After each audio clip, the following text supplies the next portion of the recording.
열왕기상 6장에서 성전 건축에 대한 말씀이 기록되어 있습니다.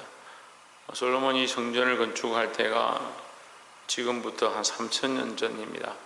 이 성전 건축하는 것이 오늘날 우리가 좋은 집을 건축하는 것과 같을 만큼 그만큼 정교하게 집을 잘 지었다. 누구의 집이냐? 하나님의 집이다 겁니다. 그래서 우리가 하나님의 이 성전이 그냥 우리가 와서 단순히 예배드리는 곳이다 이렇게 볼 것이 아니고 하나님께서 거하시는 곳이다, 그런 생각들을 늘 가지고 우리가 나올 때마다 하나님 앞에 서기를 소망합니다. 6장 1절에 이스라엘 자손이 애굽 땅에서 나온 지 480년이요 솔로몬이 이스라엘 왕이 된 지 4년 15월 곧 2월에 솔로몬이 여호와를 위하여 정건축하기를 시작하였더라 했습니다. 그런 말씀을 보면 사람들이 보는 관점에서는 이스라엘 자손이 애굽 땅에서 나온 지 480년이다 이렇게 생각하지만, 사실은 이스라엘이 애굽 땅에서 나온 지가 아니라 그들이 성막을 지어서 하나님 앞에 제사하기 시작한 지 480년이다 이렇게 보는 게 맞습니다. 그러니까 이스라엘 백성을 나오게 한 목적이 뭐냐? 원래 목적을 보는 거예요. 원래 목적이 모세가 바로 앞에 서서 우리로 가게 하라, 우리로 가서 광야에서 여호와께 제사하도록 허락하라, 이제 이렇게 말을 했으니까 하나님께서 그를 보내시게 한, 이스라엘을 보내시게 한 목적이 뭐냐? 하나님 앞에 제사하고 하나님 앞에 예배하는 것이다. 그러니까 이 관점이 뭡니까? 하나님을 위하여 하나님과 교제하며 하나님 앞에 예배하게 한 지가 480년이다 이 말입니다. 480년 동안 하나님의 성전이 없고 뭐가 있느냐? 성막 가운데 하나님의 계가 있었다. 그러니까 하나님을 위한 관점이 여전히 잘 되어 있지 않은 그런 상황인 거죠. 그들이 성전을 거하고 새 땅을 얻었지만, 가나안 땅을 얻었지만 그들의 생각은 여전히 자기들만 위하고 있으니까 하나님에 대한 관점이 되어 있지 않았다. 하지만 솔로몬이 이스라엘 왕이 된 지 4년 15월 곧 2월에 솔로몬이 여호와를 위하여 정건축하기를 시작하였더라 했습니다. 이렇게 보면 그들은 480년 동안 하나님을 위한 전을 생각지 않았지만 솔로몬은 그가 왕으로 된 지 얼마 되지 않아서 4년 만에 성전을 건축하기 시작했다, 이런 관점을 볼 수 있습니다. 그래서 우리가 항상 하나님을 위한 관점을 가지면 새로운 생각을 하게 되는 겁니다. 교회가 사람을 위한 관점을 가지면 계속 사람을 위한 계획들을 세우고 매년 똑같이 움직입니다. 그래서 방향성도 똑같고 나아가는 것도 똑같게 되어 있는데 우리의 관점은 하나님께 있어야 합니다. 그래서 새롭게 시작되어지고 늘 하나님을 위한 일들을 어떻게 할 것인가, 하나님을 기쁘시게 하기 위하여 우리가 무엇을 할 것인가, 그런 관점으로 사시기를 주의 이름으로 축복합니다. 7절에 보시면 이전은 건축할 때 돌을 뜨는 곳에서 치석하였고, 돌을 뜨는 곳에서 이미 조각해서 치수를 맞춰서 잘랐다 이 말이에요. 가져다가 건축하였으므로 건축하는 동안에 전속에서는 방망이나 도끼나 모든 철 연장 소리가 들리지 아니하였으며 했습니다. 성전에 가져와서 자르거나 쪼개거나 하지 않았다.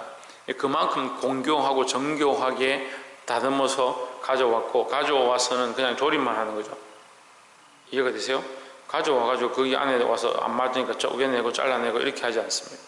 저도 일을 해봐서 아는데 참 그렇게 하기 힘들죠. 실제로 치수를 맞추고 정확히 재도 막상 조립할 때는 안 맞는 거죠. 그런 일들이 많이 있습니다. 그런데 솔로몬이 얼마나 정교하게, 얼마나 여호와를 위한 열심이 강하냐. 다윗도 계속해서 얘기합니다.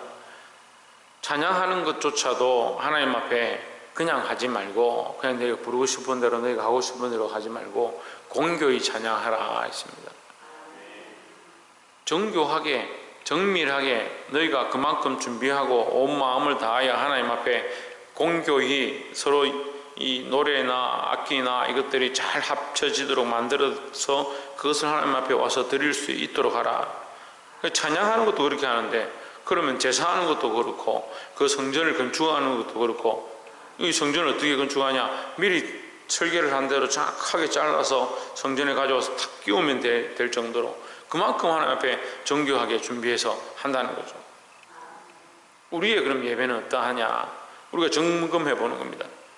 이것이 우리에게 지금 뭐 우리가 돌을 자르고 이렇게 하지는 않지만 우리의 예배는 하나님 앞에 얼마나 정교한가, 우리가 얼마나 온 마음을 다하고 온 정성을 다하고 얼마나 온 생각들을 다해서 하나님 기뻐하시는 대로 정성껏 드리느냐, 그런 것들을 점검해 볼 필요가 있다라는 거죠. 물론 거기에 너무 치우칠 필요는 없습니다. 그게 다는 아니기 때문에. 이 외향이 다는 아니고 그렇게 정교하게 만드는 것이 다는 아니지만 그것이 필요 없는 건 또 아니죠. 그래서 우리가 온 마음과 온 정성을 다해서 하나님 앞에 드리되, 우리가 이 온 마음과 온 정성이 다 되어지면 또한 우리 행위도 또 맞춰서 정교하게 공교하게 드릴 수 있다라는 거죠. 그래서 우리가 마음을 다하고 뜻을 다하고, 마음을 다하고 뜻을 다하면 그 다음에 뭐하냐, 힘을 다하고, 힘을 다하다 보면 그 다음에 뭐하냐, 목숨까지 다하게 되어 있다는 거죠. 그래서 우리가 우리의 마음 중심만 앞에 들이대 더더욱 우리의 삶의 모양도 더 정교하게 공교하게 하나님 앞에 드릴 수 있기를 주의 이름으로 축원합니다. 또한 세 번째로 11절에 여호와의 말씀이 솔로몬에게 임하여 이르시되 내가 이제 이전을 건축하니 네가 만일 내 법도를 따르며 내 율례를 행하며 나의 모든 계명을 지켜 그대로 행하면 내가 내 아비 다윗에게 한 말을 내게 확실히 이룰 것이요 했습니다. 자, 내 아비 다윗에게 한 말을 너에게도 이룰 줄 것이다.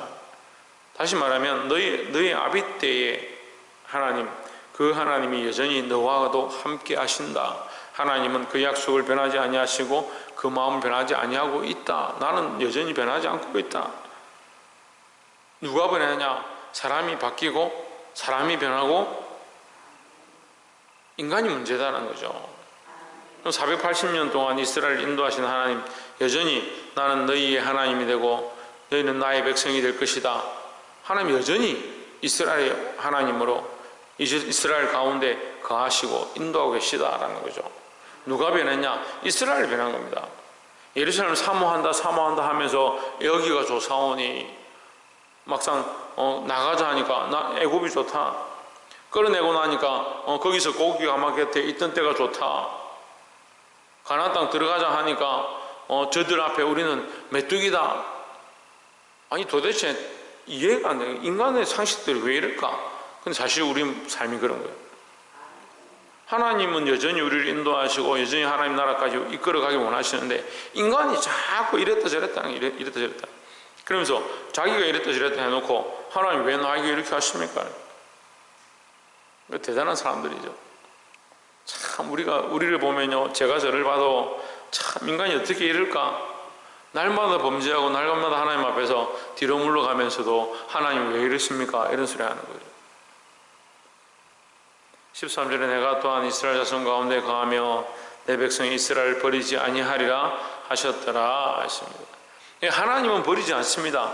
누가 하나님 앞에서 돌아섰느냐? 인간이 그렇다는 게 인간이 우리가 그렇다는 거죠. 그래서 우리가 이 말씀을 똑바로 알아야 합니다. 하나님 여전히 우리를 향하고 계시고 하나님 여전히 우리를 사랑하고 계시다라는 거죠. 우리가 변질되지 않고 우리가 돌아서지 않으면 하나님 여전히 우리를 향하고 우리를 붙잡고 우리와 영원히 함께 하시는 줄 믿습니다. 근데 제가 보니까요, 나이가 드시고 이게 주님 부를 때 가까이 가면 이게 흔들리는 사람들이 참 많아요. 두려워하는 사람들이 많고 걱정 근심하는 거예요. 아이고 내가 이러다가 뭐 천국 가겠나? 천국은 어찌 됐노? 천국이 있나? 진짜 사람이 살아나나? 뭐 그런 소리 하는 거예요. 그걸 말을 안 하더라도 어떻게 합니까? 속으로 염려하고 걱정하는 거예요. 여러분 늘 믿음으로 서 있어야 하고 하나님 앞에 있다는 것 사실, 하나님은 우리를 버리지 않고 있다는 사실을 잊지 않기를 주의 이름으로 축원합니다. 하나님 있지 않으시니까 내가 있지 않으면 되는 거예요.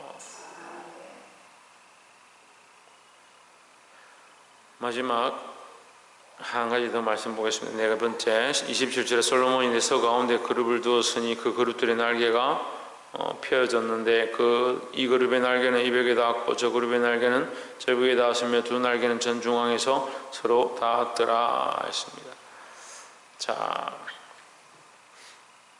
이 성전에 이 내소를 만들고 또 16절에 보시면 지성소를 만들고 또 그 위에 다락들을 만들고 다락 만들어서 그 안에다가 골방들을 다 만들어 놓고 거기서 사람들이 거하게 하고, 이 말씀도 다 나눌 말씀이 있는데 시간 관계상 이제 다음에 상세한 부분들 하도록 하고, 어쨌든 이 성소를 만들어 가는데 어디에 맞춰져 있냐? 처음에 하나님이 명령하신, 처음에 하나님께서 그 성막을 만들 때의 그 식양을 일러주셨던 그 식양의 모양대로 이제 갑절로 이제 만드는 거죠. 그러니까 이 성전이 처음의 모양을 닮았다라는 겁니다. 이게 그러니까 앞에 만들었던 성막이 뭐가 되느냐? 이게 성전을 지을 그림자가 되는 것이고, 이 성전은 오늘날 교회의 그림자가 되는 것이고, 예, 오늘날 이 교회는 하나님 나라의 새 예루살렘과 새 하늘과 새 땅, 그 그림자가 되는 겁니다. 그러니까 우리가 그 그림자를 바라보고 우리가 이루어질 그 현실을 바라보고 믿음으로 살아야 되는 겁니다. 지금 우리가 살고 있는 이것이 현실이 아니고 실제로 이루어질 하나님 나라, 보이지 않는 그 하나님 나라가 현실이고 실존하고, 그 하나님 나라가 실존하기에 우리가 이 땅에서 믿음으로 그 하나님 나라를 바라보는 거예요. 우리가 그 찬양이 있죠. 우리가 꿈꾸는 나라, 그곳이 실존하기에, 이 가사가 그래, 참 가사가 좋더라고요. 그곳이 실존하고, 지금 우리가 이 사는 것은 없어질 것, 지금은 실존하는 것처럼 보이지만 시간이 지나가면 다 헤어지고 낡아지고 옷처럼 떨어진다. 근데 자꾸 뭘 바라보냐? 이 떨어질 헌가족 부대, 새 부대는 새 포도주는 새 부대에 담아라, 이 말이 뭐냐? 이 헌가족 부대, 네 옛사람, 네 옛습관, 이 시간이 지나면 다 썩어질 인간의 육체, 너희의 소망, 여기에 소망을 두지 말고 여기 왜 자꾸 포도주를 붓느냐? 너희의 귀한 포도주, 너희의 귀한 옥합을 깨뜨려서 자꾸 여기 쓸데없는 여기 육체에 자꾸 갖다 붓느냐? 우리의 정말 참 현실은 하나님 나라다. 그럼 그 하나님 나라를 위해서 너희가 이 옥합을 깨뜨리고 그 하나님 나라를 위해서 이 현실, 이 육체를 오히려 팔아서 하나님 나라를 사야 되지 않느냐? 그 말씀을 그걸 가르치고 있는 거예요. 계속해서 지금 너희가 이 앞에 있었던 지나간 그림자를 보고 지금 만들고 또 지나갈 것들을 가지고 그 다음 것을 준비하는 것처럼 성막에서, 성전에서, 회당에서, 또 지금 오늘 교회에서 다 지나가는 거죠. 다 지나가는 것들입니다. 우리가 인생을 이렇게 살았습니다. 하지만 다 지나가는 겁니다. 지금 당장 말하고 있는 이 순간도 지나가고 있는 것들입니다. 여러분, 지나갈 것들의 신앙이 있는 게 아니고 앞으로 나아갈 것들의 신앙에 관점들이 있어야 하는 겁니다. 그럼 이 땅을 팔아서, 우리의 귀한 옥합을 팔아서 뭐라 하냐? 하나님 나라를 사는 자들이 되어야 합니다. 기름 등불을 준비해서 뭘 하느냐? 신랑을 맞을 준비해야 돼요. 신랑을 맞을 준비.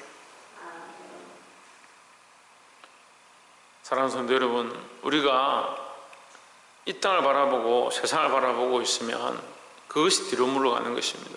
하나님 우리를 향하신 거룩한 계획을 가지고 있고 480년 동안 이스라엘 백성들이 이걸 하나님의 전에 대해 생각하지 않았지만 이제 솔로몬이 마음을 다해서 정교하게 준비해가지고 하나님의 전을 건축합니다. 그런데 이것은 앞에 지었던 성전의 모양을 따라 짓습니다. 이것은 또한 뭡니까? 바라보는 것입니다. 지금 이 지나간 것들을 바라보는 것이 아니라 앞으로 앞으로 역사하실 하나님의 일들을 바라보는 것입니다. 근데 하나님 뭐라고 약속합니까? 나는 너희를 떠나지 않을 것이다, 너희를 버리지 않을 것이다 약속하고 있습니다. 우리가 하나님 나라를 바라보고 믿음으로 살아가면 이 땅의 소망이 아니라 하늘의 소망, 영원한 소망을 바라볼 수밖에 없다라는 겁니다. 이러한 관점과 믿음으로 이 시대를 살아가시고 승리하시기를 주의 이름으로 축원합니다. 기도하겠습니다.